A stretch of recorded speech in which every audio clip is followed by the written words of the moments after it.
मेरे खुद के सर पे मुझे घुटनों पे रख के बंदूक रखी गई थी और मैंने आंख बंद करके खाली उस बंदूक को लोड होने की आवाज़ सुनाई थी। अगले कुछ समय के लिए सब कुछ एकदम शांत हो गया था, बट मेरे दिमाग में सिर्फ एक ही चीज़ आ रही थी कि क्या आज ये मेरा आखिरी दिन है या आखिरी समय है।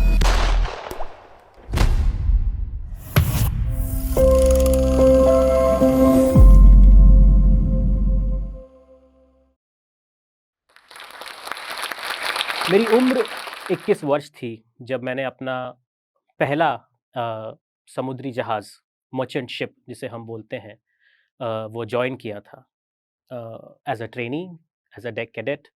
मैं उस जहाज़ पे एक ऐसी उम्मीद लेके गया था कि जब तक मैं अपना कोर्स या अपनी पूरी ट्रेनिंग ख़त्म कर पाऊँगा, तब तक मैं एक अच्छी कॉम्पिटेंसी या अच्छी कैपेबिलिटी का डेक ऑफ़िसर बन पाऊँगा। लेकिन किस्मत में कुछ और ही था। मुझे आज भी याद है 11 अप्रैल का वो दिन, संडे की सुबह, हम लोग अपना रूटीन अ, एक एक पोर्ट से निकल के हम लोग अपना रूटीन ड्रिल्स या रूटीन काम जो अर्ली मॉर्निंग में होता है वो कर रहे थे। और उसी समय एक ऐसी घटना हुई जो हमने कभी एक्सपेक्ट नहीं करी थी। उसके बारे में सुना था, उससे बचने के लिए ड्रिल्स करी थी, लेकिन जब आपकी ज़िंदगी में सब कुछ बहुत स्मूथ या बहुत परफेक्ट चल रहा होता है, तब कुछ अनएक्सपेक्टेड हो जाए, उसके लिए आप तैयार नहीं रहते। इस पूरे इंसिडेंट पे एक किताब भी मैंने लिखी है। इस इंसिडेंट के तकरीबन 15 साल बाद वो किताब आज हार्पर कॉलिन्स ने पब्लिश करी है, जो आप सबको अवेलेबल ऑनलाइन या किसी भी आपके क्लोज़ बुक स्टोर में मिल सकती है। हमारे प्रोफ़ेशन में हमें सिखाया जाता है कि आप हर चीज़ के लिए तैयार रहें, क्योंकि दरिया में इतना बाहर आपको कोई मदद इतनी जल्दी नहीं मिल सकती। वो संडे की सुबह जब हम अपना रूटीन काम कर रहे थे और सब कुछ आराम से चल रहा था, तभी कुछ ऐसा हुआ जिसकी हमें कोई उम्मीद भी नहीं थी। अ, हमारे जहाज़ के ऊपर सोमालियन पायरेट्स का एक अटैक था। हमारा जहाज़ कुछ तकनीकी खराबी की वजह से कुछ घंटों के लिए समुद्र में ही रुका हुआ था, जिस पे वो रिपेयर्स चल रही थी। लेकिन वो अटैक और हमारी उस पर्टिकुलर पोज़ीशन की वजह से हमारी जितनी भी पुरानी ड्रिल्स ऐसी सिचुएशन को डिले करने के लिए की गई थी या अवॉइड करने के लिए की गई थी, वो काम नहीं कर पाई। पायरेट्स जहाज़ पे चढ़ गए और उसके बाद 331 दिन तक, ऑलमोस्ट पूरा 1 साल, हम उनकी कैप्टिविटी में, उनकी बंदूकों की नोक के नीचे रहे। हर कुछ टाइम में इन 331 दिनों के बीच में कुछ ऐसी-ऐसी घटनाएँ घटी, जहाँ पे हमने बहुत ज़्यादा प्रेशर, टॉर्चर, ह्यूमिलिएशन सब कुछ फ़ील किया। हमारे ऊपर बाथरूम तक जाने के लिए रिस्ट्रिक्शंस थे। हर हर जगह मूवमेंट करने के लिए या कहीं जाने के लिए हमारे खुद के जहाज़ पे हमारे साथ 2 लोग बंदूक लेके चलते थे। जब कुछ ना कुछ प्रेशर क्रिएट करना होता था, तो हमें बाँध के अंधेरे कमरों में हमारे सर पे बंदूक रख के, हमारे आस-पास गोलियाँ चला के, हमें मारने की धमकी देने तक की भी बात आ जाती थी। समय जैसे-जैसे गुज़रा, जहाज़ पे हमारी नेसेसिटीज़ खत्म होने लगी।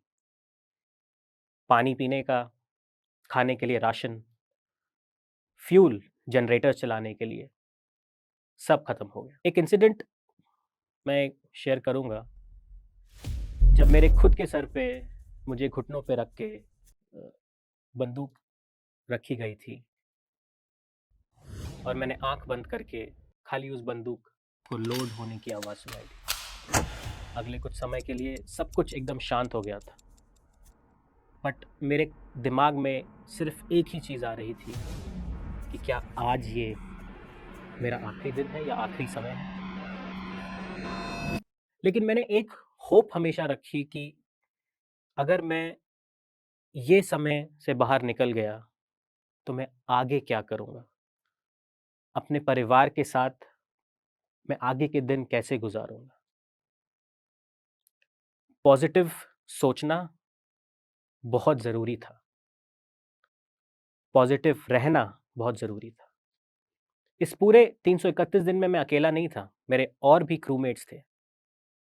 हम सब अपनी-अपनी सिचुएशंस में अलग-अलग रिएक्ट कर रहे थे।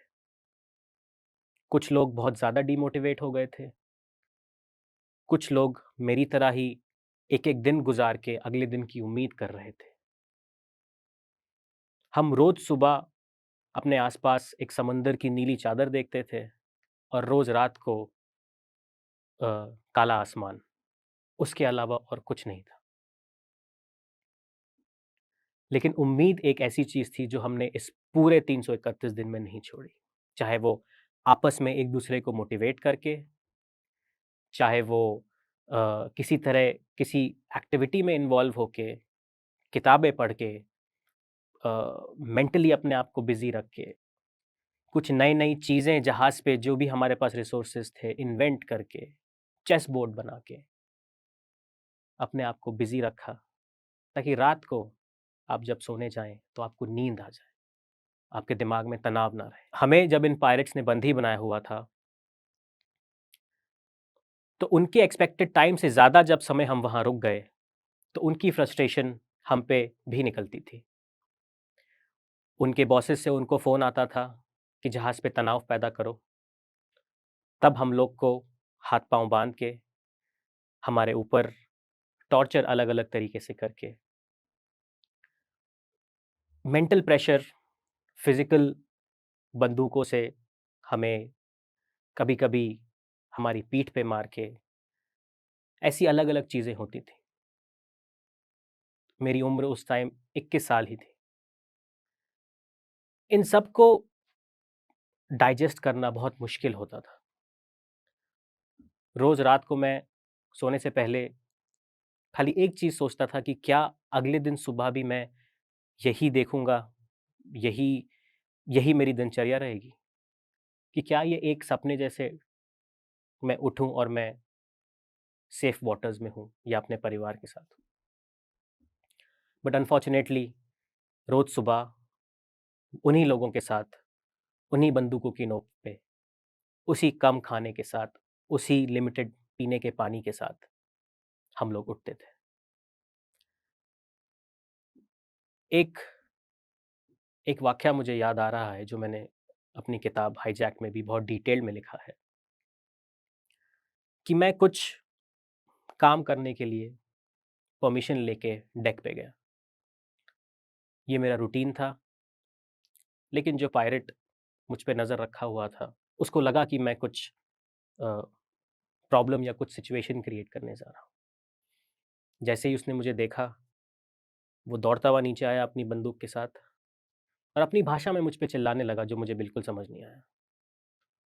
उसने अपनी बंदूक उठाई, लोड करी और सीधा मेरे सर पे रख दी। मुझे लगा ये मुझे डरा रहा है, लेकिन जब मैंने देखा कि उसके हाथ में बंदूक हिल रही है, मेरे दिमाग में एक ही ख़्याल आया कि शायद गलती से अगर ये गोली चल गई, तो यहाँ पे सब अंत हो सकता है। बट किसी तरह मेरे कलीग आए, मुझे उस सिचुएशन से निकाला। बट ये एक हमारे लिए रोज़मर्रा का था। हमें कुछ उनको बोलना होता था या उन्हें कुछ हमसे बोलना होता था। तो इस कम्युनिकेशन गैप में बहुत मुश्किलें आती थी। इतना सब सुनने के बाद आपके आपके पास बहुत सवाल होंगे कि मैं प्रलव किस समय की बात कर रहा हूँ, किस इंसिडेंट की बात कर रहा हूँ। तो ये इंसिडेंट हमारे जहाज़ पे हुआ था जब हमारा जहाज़ हाईजैक्ड हो गया था। मेरी उम्र उस समय 21 साल ही थी। मैं एज़ अ ट्रेनी कैडेट उस जहाज़ पे था। 2010 की बात है, जब पायरेसी ईस्ट कोस्ट अफ्रीका में बहुत पीक पे थी और काफ़ी जहाज़ मर्चेंट शिप्स जो दुनिया का 90% कार्गो कैरी करते हैं हर कमोडिटी में, उन पे अटैक्स हो रहे थे और वो हाईजैक हो रहे थे। इनसे बचने के लिए ऑर्गेनाइज़ेशंस ने काफ़ी नॉर्म्स इम्प्लीमेंट करना शुरू कर दिया था, लेकिन हर एक चीज़ में एक प्रोसेस होता है। उस वजह से हर कोई कंपनी ने इमीडिएटली उन नॉर्म्स को इम्प्लीमेंट नहीं किया था और दुर्भाग्य से हम लोग उस समय पकड़े गए थे। ये इंसिडेंट जो हमें जिस समय हम अप्रैल 2010 11 अप्रैल 2010 में जब हम हाईजैक हुए थे, तो कभी मुझे उम्मीद भी नहीं थी कि ये 331 दिन तक खिंच जाएगा। मुझे लगा या मैं उम्मीद कर रहा था कि ये 2 दिन, 4 दिन, 1 हफ्ता, 1 महीना बस। वही चीज़ मेरे पीछे मेरे घरवाले भी उम्मीद कर रहे थे। 2 दिन, 4 दिन, 10 दिन, 1 महीना आ जाएगा, बट मैं नहीं आ पाया। तो जो फ़िल्मों में आज तक दिखाया गया है, ये उससे बहुत ही अलग था। सर्वाइवल के लिए इंसान क्या-क्या कर देता है, वो मुझे उस दौरान समझ में आया। 1 ग्लास पीने का साफ़ पानी या 1 ब्रेड के टुकड़े के लिए हम जो हमें बहुत नॉर्मली मिल जाता है, अवेलेबल रहता है, अगर वो बहुत ही छोटी-सी चीज़, उसी के लिए आपको इतनी मशक्कत करनी पड़े, तो एक सीधा-साधा आम आदमी भी बहुत बदल सकता है। जैसे कि मैंने आपको बताया कि जो जो मेरी उम्मीद इस दौरान थी, जो मैंने अपने आप को पॉज़िटिव इस दौरान रखा हुआ था कि ये कभी न कभी तो ख़त्म होगा। बस मुझे इसको मुझे अपनी साँसें लेती रहनी है और एक दिन आएगा कि जब मैं यहाँ से निकलूँगा। वो दिन आया, चाहे वो लगभग 1 साल बाद आया, 331 दिन बाद आया, पर वो आया और जब मैं अपने परिवार वालों से मिला, उस खुशी की कोई मैं वो कभी डिस्क्राइब ही नहीं कर पाऊँगा। लेकिन मेरे लिए एक और पड़ाव था कि यहाँ से आगे क्या? क्या मैं इसी हादसे को लेके अपनी ज़िंदगी आगे भी काटूँगा, इसको अपने साथ लेके चलूँगा कि मैं इसको ओवरकम करके, अपने आप को और मोटिवेट करके, इससे जो-जो मैं सीख सकता था, उसको लेके आगे बढ़ूँगा। मैंने वही अपनी लाइफ़ में इम्प्लीमेंट करने की कोशिश करी 2011 के बाद।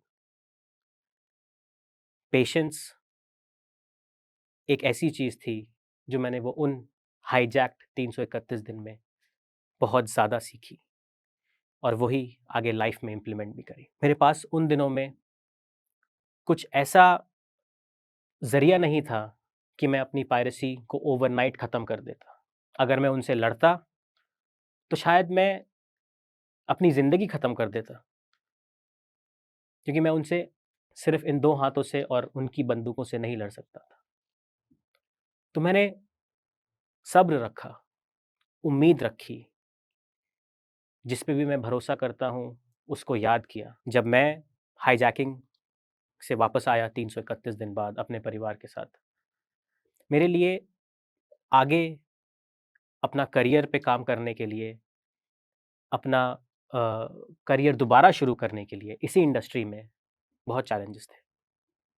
मैंने सेलिंग छोड़ दी थी, तो मुझे शोर पे काम करना था। मैंने वो एक मोटिवेशन रखी कि मैं अपनी प्रोफ़ाइल जितनी जल्दी हो सके शोर पे बिल्ड करूँ। वापस आके मैं उसी की तरफ लग गया, अपना पूरा फ़ोकस उसी पे देके मैंने दोबारा अपनी यात्रा, अपनी जर्नी शुरू करी। और यही मैं सीख बाकियों को भी दूँगा कि अगर आपने एक कोई मुकाम या एक कोई मोटिवेशन पे आपका पूरा फ़ोकस है, तो उसके इर्द-गिर्द जितनी भी प्रॉब्लम्स होती हैं, वो बहुत छोटी लगने लगती हैं। मैंने ये पूरा इंसिडेंट या मेरी किताब आज इतने साल बाद आप लोगों के सामने रखने की इसलिए सोची, क्योंकि आज मैं एक बहुत कंफर्टेबल मुकाम पे पहुंच चुका हूं, जहां पे मेरी मेरी इंडस्ट्री में मेरे प्रेजेंस की वजह से अगर मैं ये किताब या ये इवेंट ये डिस्कशन करता हूं, तो मैं ये सिंपैथी के लिए नहीं कर रहा हूं, मैं ये अपनी लर्निंग्स शेयर करने के लिए कर रहा हूं। अगर मैं यही चीज़ 2012 में करता, तो मुझे सिंपैथी मिलती, जिसको मैंने अपने इंडिविजुअल डिसीजन से ठीक नहीं समझा। तो सिंपैथी मेरे हिसाब से अगर आपके परिवार वाले आपके साथ हैं, तो उससे बड़ी कोई सिंपैथी नहीं। लेकिन कोई बाहर वाला अगर आपको सिम्पैथाइज़ कर रहा है, तो मतलब आप खुद वीक हो रहे हैं।